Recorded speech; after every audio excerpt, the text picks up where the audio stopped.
नमस्कार, मैं हूं रविंद्र जैन और आप देखना शुरू कर चुके हैं सबकी खबर। ये खबर बड़ी आश्चर्यजनक है कि मध्य प्रदेश के पूर्व मुख्यमंत्री कैलाश जोशी, जो भारतीय जनता पार्टी के पितृपुरुष भी हैं, भारतीय जनता पार्टी के संत राजनेता भी हैं, उनके बेटे दीपक जोशी पिछले 5 दिन से लापता हैं। अब मैं आपको बता दूं कि दीपक जोशी नवविवाहित भी हैं, क्योंकि उन्होंने आज से ठीक 21 दिन पहले शादी की है और उनकी जो नवविवाहिता है पल्लवी सक्सेना, वो खुद उन्हें तलाश रही हैं।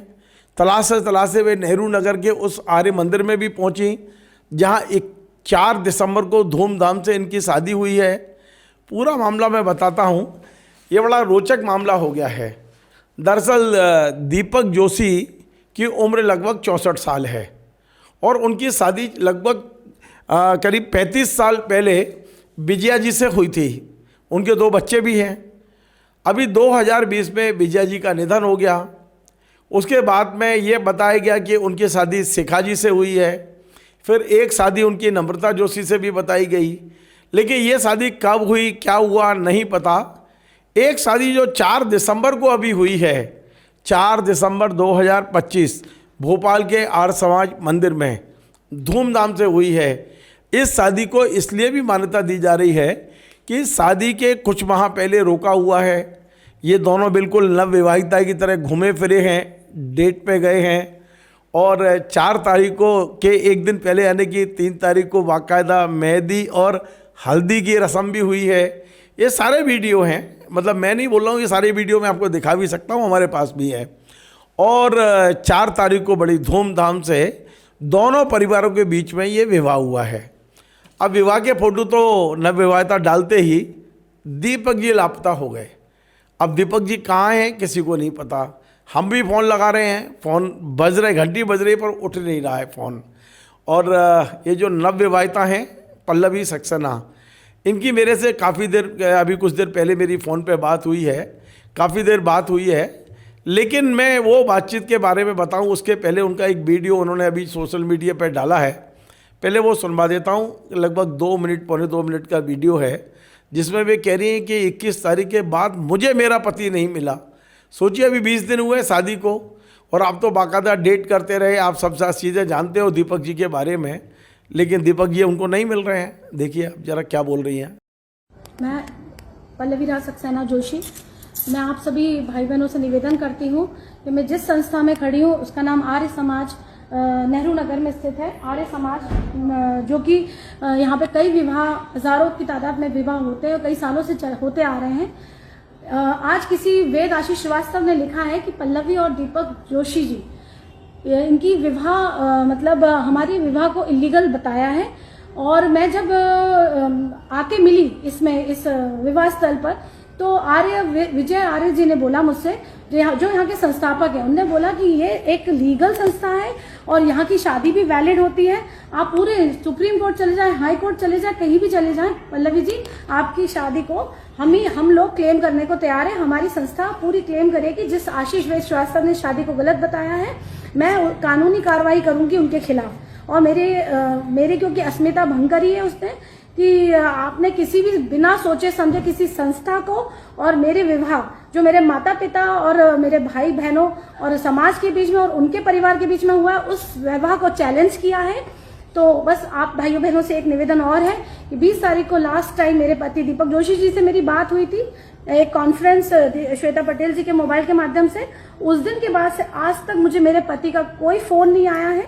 एक आदरणीय विधायक जी ने आज प्रेस वार्ता में ये कहा है कि नम्रता जोशी एक ब्लैकमेलर है और वो लोगों को ब्लैकमेल करती थी और वो बहुत ज्यादा प्रताड़ित करा है उनको। तो हो सकता है कि किसी वजह से उसने मेरे पति को भी ब्लैकमेल और प्रताड़ित किया हो। और मुझे अपने पति की चिंता हो रही है और बहुत टेंशन हो रही है कि उनकी जान हम सुरक्षित रहे। प्लीज कृपा करके निवेदन करती हूँ कि वो जहाँ पे भी हो सुरक्षित हो। और आप लोगों से निवेदन करती हूँ कि मेरे पति को सामने लेके आओ। आप लोग भाई बहनों कोशिश करो कि मेरे पति मेरे सामने आ सके। धन्यवाद। आपने सुना, ये उनकी नवविवाहिता हैं जो बड़ी धूमधाम से पिछले 3 दिन से लगातार फ़ोटो पोस्ट कर रही थी, वीडियो पोस्ट कर रही हैं, डांस के, शादी के, मेहंदी के, हल्दी के तमाम वीडियो डाल रही हैं। लेकिन अब पति नहीं मिल रहे उनके, बड़ी आफत है। और अब वीडियो हमें एक वीडियो दीपक जी का आज से 3 दिन पहले मिला था, 22 तारीख को उन्होंने जो जारी किया था। हम पे छाए वीडियो किसी व्यक्तिगत देश के परिणाम हो सकते। आज 22/12/25 को मैं अपनी अर्धांगिनी नम्रता जोशी के साथ ये कह सकता हूँ, ना मैंने रास्ता छोड़ा, ना मंजिल भटकी है। मैं आज भी अपने परिवार के साथ हूँ और परिवार के साथ रहते हुए परिवार की सलाह पर आज दिनांक को आयोजित प्रेस कॉन्फ्रेंस को मैं उनका कहना है कि हमने तय किया है कि हमारी लीगल पत्नी तो नम्रता जोशी है और हम उन्हीं के साथ रहेंगे। अब मैं आपको बताऊं कि मेरी पल्लवी से क्या बात हुई। पल्लवी ने मुझे सारी चीज़ें बताई।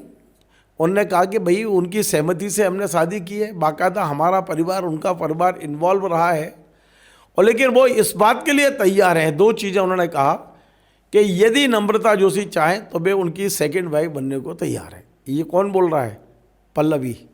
पल्लवी ने कहा कि मैंने अब शादी की है, मैं अब छोड़ने वाली नहीं हूँ किसी भी कीमत पे, क्योंकि मैं बाकायदा 7 फेरे ले चुकी हूँ उनके साथ, उनका बाकायदा उनकी पत्नी हूँ, और ऐसे आसानी से वो भाग जाएंगे ये संभव नहीं है।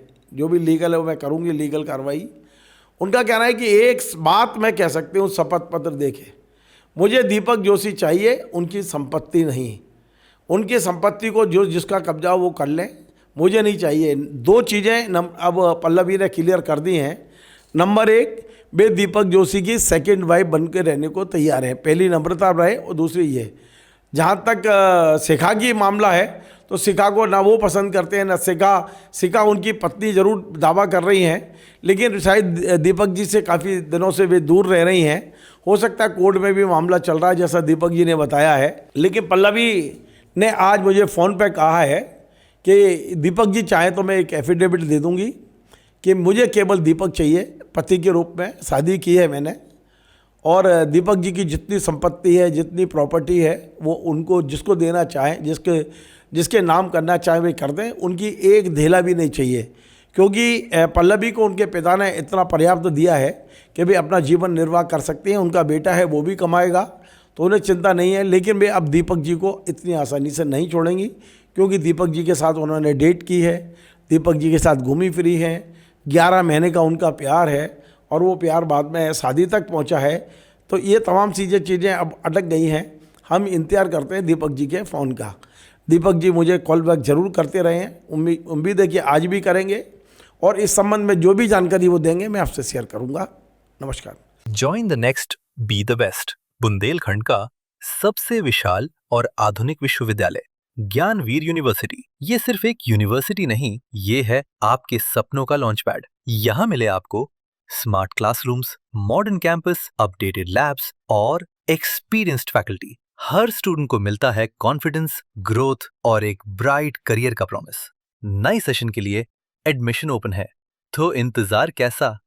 आज ही कांटेक्ट कीजिए।